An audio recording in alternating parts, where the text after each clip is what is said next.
Okay, welcome back to Random City Sportsballers. All right, today I'm going to show you something. We talked last night during our draft, me and Keith, who was here with me during the draft. We talked about a mistake that I made because Yahoo has these new points leagues. I saw the head-to-head. I didn't look at the end that said points, so I signed up for a $100 points league, and I'm right here.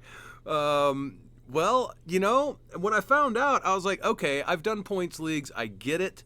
So I printed out all of the player information, and I ended up doing pretty darn good with my late pick in that draft. Seriously, Jose Ramirez made it to me. What was my draft pick? It was pretty late. But anyways, I was focused on points, which is what you're supposed to do in a points league. You're supposed to treat it like it's fantasy football.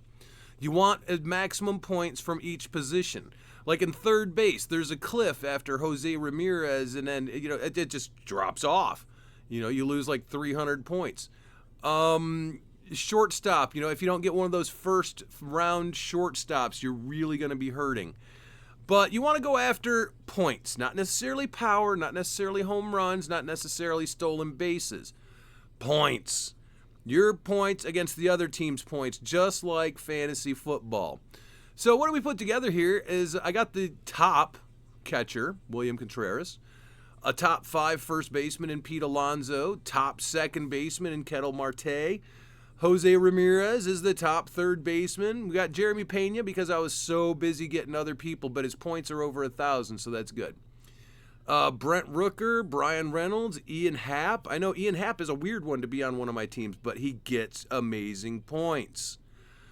Matt Chapman, Jurickson Profar, and Nick Castellanos for my bench bat. Again, I'm only going with one bench bat because in a points league also, you don't want to waste your time having a bunch of points on the bench. You want them to be invested into pitching. And pitching,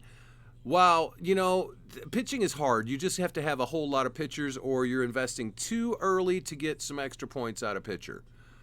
So I got Imanaga, Ober, at closers or / relievers, excuse me. I got Nick Martinez and Clay Holmes, who will be doing in the rotation. Flaherty, Manea, Blanco, Lewis Gill. And then I got Estevez and Holton to get me some innings throughout the week. And then also Jeff Springs and Nestor Cortez. So this is a pretty good team overall. I'm feeling good about it. This is a playoff team for sure. If you look under the standings and count the points, I'm actually like number 1, so I feel good about it. All right, so let's move on. I also wanted to show you some testimonials. Okay, some people last year who used the Army of Pitchers, HrRbi's Army of Pitchers, home runs, RBIs, Army of Pitchers. This one is from Victor Quick 3476, posted it on my YouTube channel. He had 12 leagues, made the playoffs in 10. That's more than 75%. Remember that. 6 of them had byes, which means they were either 1 or 2 seed. He went 14-0 in the first 2 weeks of the playoffs, somehow. So 10 teams played for the championship. But he went 2-8 in championship games. 10 teams made the championship, though. Think about that. That's 10 teams that are either first or second place. 8 of them second, 2 of them first. This guy made money, lots of it. And while that's disappointing in the last week, I'll take the overall results. Similar strategy to yours. I assume this means streamed pitchers every day of the season. And I had 1 bench bat. I do go after batting average, so that's a little tweak to it. He does take on batting average, and I think that Victor Quick, that is an amazing season. Good job. Army of Pitchers, it works. Here's another one from Strider MD. I won my championship using your draft strategy of the Army of Pitchers, getting home run hitters, and punting on average and steals. And a heck of a waiver wire pickup in Brent Rooker. Thanks.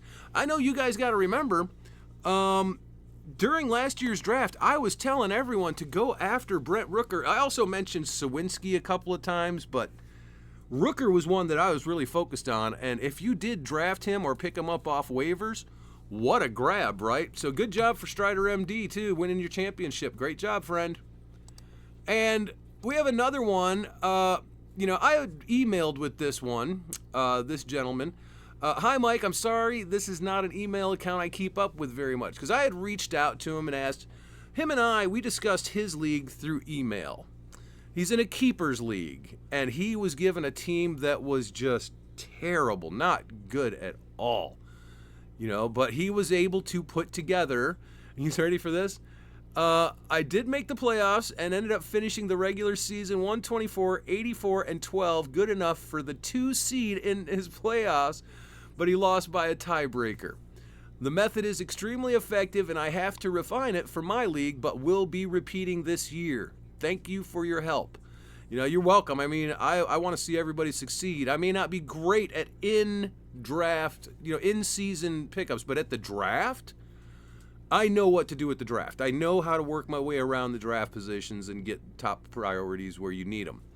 But, you take a look at these finishes here, man, and this fella, he was the Fat Bottom Girls, and I think it was a nice job. I really do. He should not have made the playoffs, but we put him in a position to make the playoffs as a high seed, the 2 seed, fellas. That's impressive. So next year, let's see him go out there and take the championship. Now that he's got a team he can put together and say, I got this. Let's take a look at, oh, we can't look at it. Sorry, I'm not in that league. But yeah, he put together one heck of a team considering what he was hamstrung with, guys. It's a keepers league. You can keep as many as you'd like, I guess. And I'm telling you, we were looking at Lane Thomas as a keeper. There wasn't a lot there to keep. The team, whoever was running it before he took it over, they made some mistakes along the way, but great job. You made the playoffs as the 2 seed, my friend. So that's what we're looking at. Folks are using it. It's working. You should use this army of pitchers, home runs, RBIs. Go after that power. Go after the army of pitchers.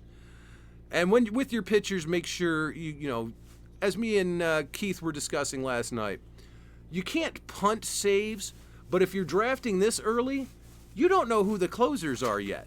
A lot of teams don't have a clue who they're going to use as a closer.